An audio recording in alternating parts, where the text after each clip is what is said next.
to this episode of Cardinal Film Fights. I'm your host, judge, and moderator, Mark Rollins. Today we have Stuart, Morgan, and Colin. They're going to give you a little fun fact about themselves, but before they give you the fun fact, they're going to give their name, their major, their year, if all of these things are applicable. So we'll start with Colin, go to Morgan, and then finish off with Stuart. My name's Colin Stites. I don't know what year it is. It feels like I've been trapped here for years. If anyone has the date, please let me know. I don't know. Help. Okay. And we're moving right along to Morgan. Hello, I'm Morgan Fuller, and I'm a senior TCOM major here at Ball State University. And a fun fact about myself is my favorite animal is a giraffe, because I think they're really majestic creatures, and their tongues are purple, which is my favorite color. They did that just for you, Morgan. I know. And we'll finish off with Stuart. Hi, I'm Stuart. I'm not a student here at Ball State. I graduated in December. I'm fully employed. Fun fact is, played baseball once, and I was never a pitcher. Ooh. Yeah, I know what you're doing. I know what you're doing. I played catcher for like 7 years in like Little League. Yeah, so what's the round, Mark? Well, first, hold your horses there, Stuart. First, I have to explain how things work around here.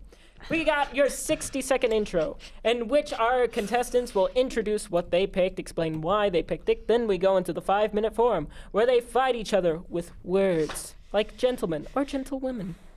And then they finish off with a 30-second conclusion that sums it all up. Then I judge them, I hand out my verdict, and then we go home. Actually, we don't go home. We still have one more question to film after this. Spoiler alert. But anywho, Stuart. Look behind the scenes. You mentioned that you were never a pitcher. But today's your lucky chance, buddy boy, because today you get to pitch. I wanted you to do something completely different with that, but it's fine. Oh. No, it's fine. Oh, okay. So what's the round, Mark? You get to pitch a superhero movie. So today, our contestants are going to be pitching their ideas, their concepts for superhero movies that have not been made. We'll start off with Colin, go to Morgan, and then finish off with Stuart for our 60-second intro. All right. So picture this. You have a box train going in across the countryside. It looks normal. Zoom in. You see a bunch of people boxed in. Train keeps going. We get to a camp. And we see Aubricht Mock Frey, and we see children being led out of it. What I'm pitching is a telling of Magneto's origin story in 2 parts. We have the early part. We lead off with, and we intersperse later on, we have the childhood of Magneto, and we have the burgeoning adulthood of Magneto, where you start to come into this. We're going to have David S. Goyer, the director, Sheldon Turner, screenwriting. We have Jude Law as the adult Magneto, and we have Tremblay, I forget the first name, as the young one. This is not going to be a superhero movie in the traditional sense. And we're going over to Morgan. Okay, so my superhero movie is going to be a female lead, because I think that's super important nowadays for superhero movies, but a female that's in her 70s, because I think it would be a really neat idea to have this old lady just kicking ass out on the field.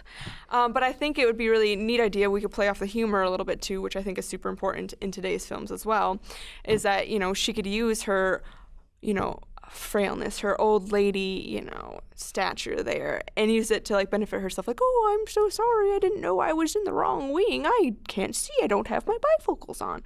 And then she just does a bunch of fighting great moves, and it's gonna be awesome, because I just think that's really important. It is to have someone. We don't have any really old. You have Magneto and Professor X, but they're just something completely different, and this would just be some old lady, comical and great. I love it. Love it. Ding ding. Oh. And we'll finish off with Stuart. All right, I'm going to keep this simple for you. Captain America fought World War II. Wolverine fought World War II. Let's have them together. They're all in this. Okay. Anyway, so first off, the fact that this is plausible because Disney actually bought the rights to Fox, so they actually can do a Wolverine Captain America crossover movie set in World War II. You could be doing like the flashback sequences with the James Howlett. Let's be honest, X-Men Origins Wolverine was, pardon my French, people watch the show that I work with, is a very shitty movie. X-Men Origins Wolverine was a very shitty movie. Captain America First Avenger, I'm sorry, Morgan, was just okay. Yeah. It was just okay, and I think that we can completely have a whole rewind of this, put them in a setting where we know that they all have been connected somehow, pair them together with their combined powers already. Where can you go wrong? And then, with my last 8 seconds, you put a second part where Steve Rogers has to be put on ice because the serum's slowly killing him. So in the future, he actually goes on the Weapon X program where he thinks it might help Steve Rogers, but it turns him into the Weapon X, so they have to thaw him out, and he has to fight, and it's a versus movie. Ooh. Speaking of verses, now, and no, I don't mean lines of a song. I mean abbreviate. This is why we need subtitles. We need closed captioning so people can understand my homonyms. Anywho, we're going to go into our 5-minute forum. Can I throw in my director and the writer? Yeah. I have Catherine Bigelow because she has done those gritty war movies, but she knows how to have two duo friend characters that are have a connection to each other. And then I have the writer being James Mangold and Catherine Bigelow doing a dual writing because James Mangold has written the best adaptation of Wolverine, but I think Catherine Bigelow obviously needs to have her hand on the script on that case. Yeah. And if you make fun of this, but it's true, she wrote the best friendship in Point Break, and I think she can do the same thing in this movie. Okay. Oh, yeah, just going right off here, I don't think Magneto needs this story. We have this in First Class. Morgan, can you pass this over to Colin? Yes. Can you show that one to the camera? Yeah. Just actually, can you take it, show it to the No. camera? Okay, I will. Okay. Yeah. It's X-Men Origins, or not X-Men Origins, X-Men First Class, directed by Matthew Vaughn. That already has, I believe, an 83% Rotten Tomatoes score. Vaughn's going to check it out with a 7.8 IMDb score. It's already been done and done well. So I'm just counting that. And I get that you want to go before that and you want to go back to the beginning of him, but we don't even need another Holocaust movie. You said movie. a train, the Holocaust. We don't need that. We don't need that movie. You see, that's the thing is, I think the whole treatment of Magneto needs to be. It needs to be almost you're familiar with Unbreakable. Yes. We're familiar with the idea. We have a superhero movie. The whole point of how I want to tell this, I want to have a movie in that similar style. We don't have this. Keep going. Sorry. The whole point is to tell this superhero story where we know we. No, I just have one thing. Can I add something? So in my movie, you can have an extra scene where Captain America and Wolverine have to liberate a POW camp, but it turns out the POW camp is a concentration camp, and they free Magneto, and that's how he gets out. Whoa! Cameo. Okay. I'm just thinking that I just don't think we need another Holocaust movie, and I don't think you need to know more about his background because you get enough, and we have so many movies now that you can see how he's developed and why he is how he is, as we were talking about earlier. And I don't think that you just need it. You don't need a whole movie about let's go through the Holocaust again. These are all the horrible things that happened. We know what the Holocaust is, so we know what had happened to him. There was a plan to do an X-Men Origins Magneto movie. They had it on the cards. Ian McClellan one too, and I'm glad they didn't go with the Magneto one. Yeah, can you let me finish? Yeah, sir. All right. So they originally had it in the plans. They had David S. Goyer and Sheldon Turner on it, and they had Ian McClellan in it. They were going to have it. I don't know exactly how the structure of it because it didn't end up getting made. They ended up turning parts of that into X-Men First Class. Right. So the concept of them doing it, well. The point that I want to make is there were originally plans to do a movie completely based around Magneto. They've done one based around Wolverine, and Wolverine's origin has been touched upon before. They decided to make a full-length movie about it. The execution was spotty, and we know that. However, bring in Goyer and bring in Turner, people that were handpicked to do this. McClellan was highly interested in doing this. There's still a desire. The only issue is McClellan's age. He's been a little bit afraid of having to reprise it. That's why I want to have a cast of keep this in a younger version of this. There's still the desire to do such a movie. Right. So just saying that we already have First Class, we have part of it. We've done something along those lines, but telling a fully focused Magneto movie. the full focus, full 120, 180 minutes, however long you want to make it. It's a superhero movie. They can run 2 hours and 30 if you want. They could do a full-on Magneto movie and truly capture some of the ability that they've shown. If anything, X-Men First Class shows that they can tell this story. It shows that it has the potential. It doesn't mean that they don't need to tell it again. I mean, we've already seen.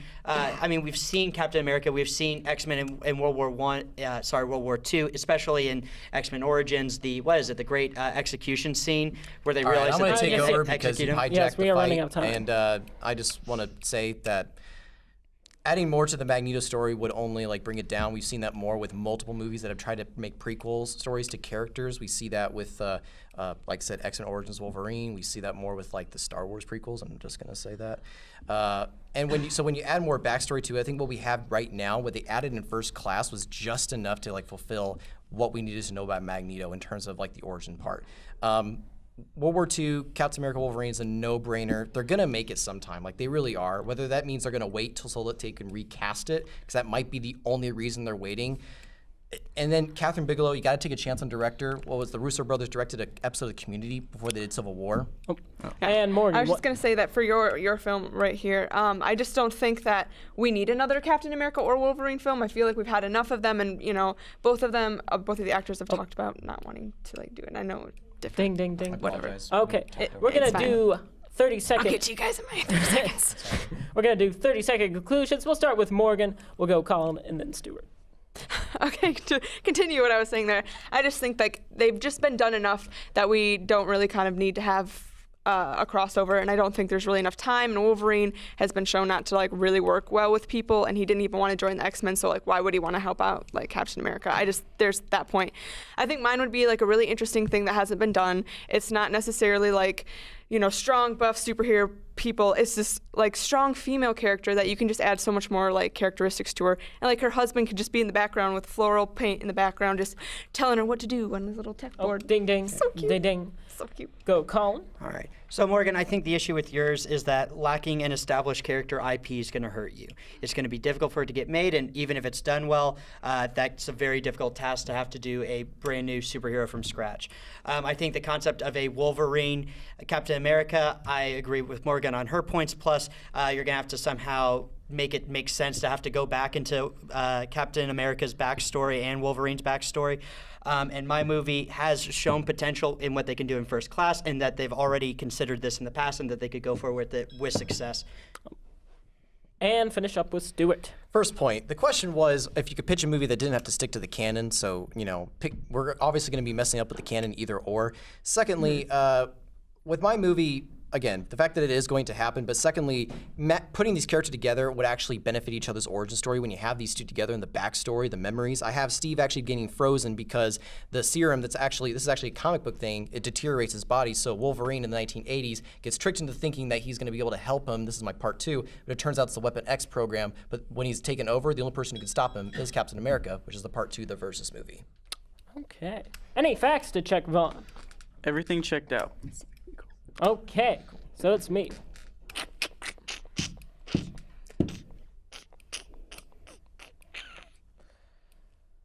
I'm gonna give first place to Morgan. Second place to Stuart. Third place to Colin. Morgan, I think you made good points that older women are underrepresented in the superhero canon. I think that it would definitely be a draw because of the comedic aspects, but it'd also be good for representation. And I think originality in this aspect would be a breath of fresh air in kind of a stagnating genre. Oh, thank you. You're welcome. Stuart, I'm going to give you second place because I do believe that all of the pieces are there to make yours. I believe that Wolverine and Captain America, that would improve both of their origins and their storylines, and also increase popularity of both characters' films.